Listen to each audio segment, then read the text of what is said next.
Thank you very much. I'm Faith Kahn of New York Law School, here with Ted Castronova.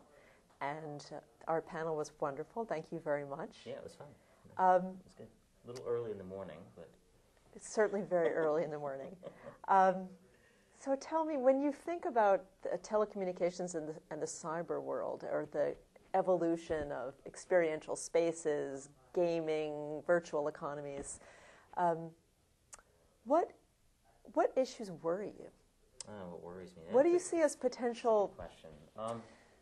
Yeah, I think threats or problems? I think issues involving video games in general are going to be on the agenda in 2008. They're not going to be salient necessarily, but you can see politicians trying to stake out space right now. And the issues that seem to motivate the political process at this point, the policy process, are about the concept of harm to children. And I have to admit, as a father, I'm an avid gamer, of course, but I'm also a dad, and I have some concerns about that too. And so I guess one thing I would be worried about is, as these communications networks expand, on the one hand, will we get into a situation that in my book I call toxic immersion? That is, the idea that people get immersed in a world that by some intersubjective or objective criterion, it's not a good world for them. But they're so into it, that they just don't get any information on the outside, and they just don't voluntarily leave. So I think toxic immersion is an issue. Right now, that's categorized as addiction. So we have that. And then certainly you have the evolution of different social norms in different environments, and in comparison with one another, and in comparison with the outside world. Yeah, but actually, it's funny, the difference in social norms and economic reputation systems I actually view as a great thing, in that if we can shelter the virtual worlds from the real world, then it's an environment for social justice, basically. People who get into problems in the real world, let's say unjustly, let's say they're great people, but they just weren't born in the right town or something. Yes, can go yes, it exists at both ends of the spectrum, doesn't it? Yeah, so that part is good. The part that's bad is where you have a guy like me, I'm in my 40s, I'm married, I have a kid. What happens if I just start spending all of my time online? What about my wife? What about my kids? So that's one thing that I'm worried about. And the other thing is the psychology research that suggests that what the media we perceive changes how brains develop. Yes. It changes the kind of people we are. Right now, that focuses on violence in video games, but we're not quite sure what's going to happen. You got to realize people spend 90 hours a week in these places. Yes, it's remarkable. What if you have a kid who spends 90 hours a week from like age 5 on? The cost doesn't seem to be affected by how much time you spend necessarily. Is that correct? In terms of the financial price, no. Yeah. No, it isn't. Well, it could. There are pricing depending on what you models do, but you could find a way to hang out there for quite a long time without it. Think about it. If your parents have a decent computer right now, like I have a little laptop that will run World of Warcraft, which is the big game right now. So it doesn't cost that much money in terms of the capital. The software is $50, and it's $15 a month to continue to have access. So cost is not an issue. I think it was your writing that gave certain categories to the people that visit these worlds. Is that that's going to be Bartle. The 4 Bartle types: the explorers, the achievers, the killers, the socializers. I thought that was fascinating. Yeah. The achievers, explorers, socializers. And what's neat about that? How old that is. That goes back right? To the text-based virtual worlds, which is late 70s, early 80s, and those categories still carry a lot of meaning. In other words, the more sophisticated research has corroborated them by and large. There's some quibbling about, there are 2 kinds of achievers and things like that. But you can characterize the kind of folks who really get into these places, no question. Yeah. I thought that was wonderful. Yeah. So, is that it?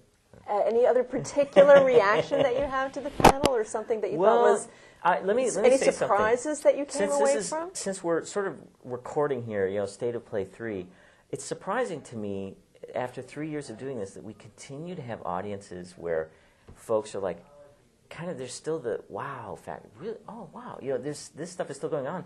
And this is happening to me. I keep getting reporters writing the same story.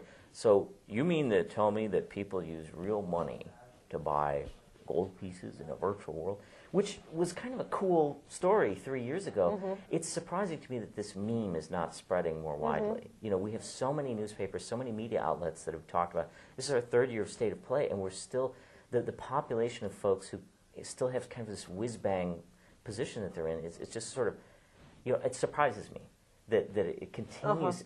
Maybe things seem to have some kind of a tipping point, yeah, where they stay embedded in right. narrow communities until they become explosive. Right, and so we're continuing to see people sort of come to the table and kind of go, wow, and I guess I would have thought the tipping point would have been a year ago or something. From somebody who, I had my aha 4 years ago now, and it's interesting, we're at State of Play 3, and a lot of the dialogue is a replication of what happened at 1 and 2. And I wonder how many more, I hope they keep doing it, you know, but maybe in State of Play 10, we'll actually be able to have, let's say, a room full of 200 legal experts who all know all this stuff already. But you know, then I think it's really not fair to analyze it on the basis of what the legal experts know. Okay. I mean, I think that the complexity of the subject is such that it reaches across interesting cross-sections of populations. Young people who are doing it, people who are analyzing it in terms of what it can say about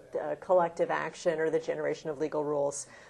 But in fairness to the discussion, even here in the live world, we only see a piece of the discussion, the piece of the discussion that's generated live in a law school. It obviously is going to reverberate through larger populations. Right. And I'll say this about law and legal experts. It was interesting to me that when I started writing about this, the very first people to get interested was the scholarly law community. Is that right? Yeah, and they're still, you know, I think it'll be a decade before economists even notice that this is going, other than me. Oh, I had I'm an no economist. idea. I assumed the economists were in No, front. well, that's what I would have assumed too. Yes. But when I sent my paper out, there was a lot of, you know, I don't really care about value in the virtual world. This is just a bunch of people playing games. And that's still is the attitude. A day doesn't go by that I don't get an email from a graduate student in econ who's gone and said, I want to write about this. This is the most amazing thing. But, you know, my professors, I'm afraid to take this to them. And I tell them, you should be afraid. Yes. don't well, do it's it. a very conservative discipline in that way. But, you know, law has been all over it. Like, you know, we just know the cases are going to be coming. We know the judges are going to have to deal with it. So props to lawyers. They're definitely, my estimation for that profession just skyrocketed when I realized, wow, these people are open-minded and can see something happening in the tech space and understand it and go, okay, we're not afraid of that. We're just going to talk about it. I'm sure my New York law students will be very happy to hear that. That's just terrific. Something other than a lawyer joke. Yeah, you're right. They chose a good career. I'll just say that. They can work on fun things and get a degree and make more money than me. Maybe. Thank you very much. Thanks.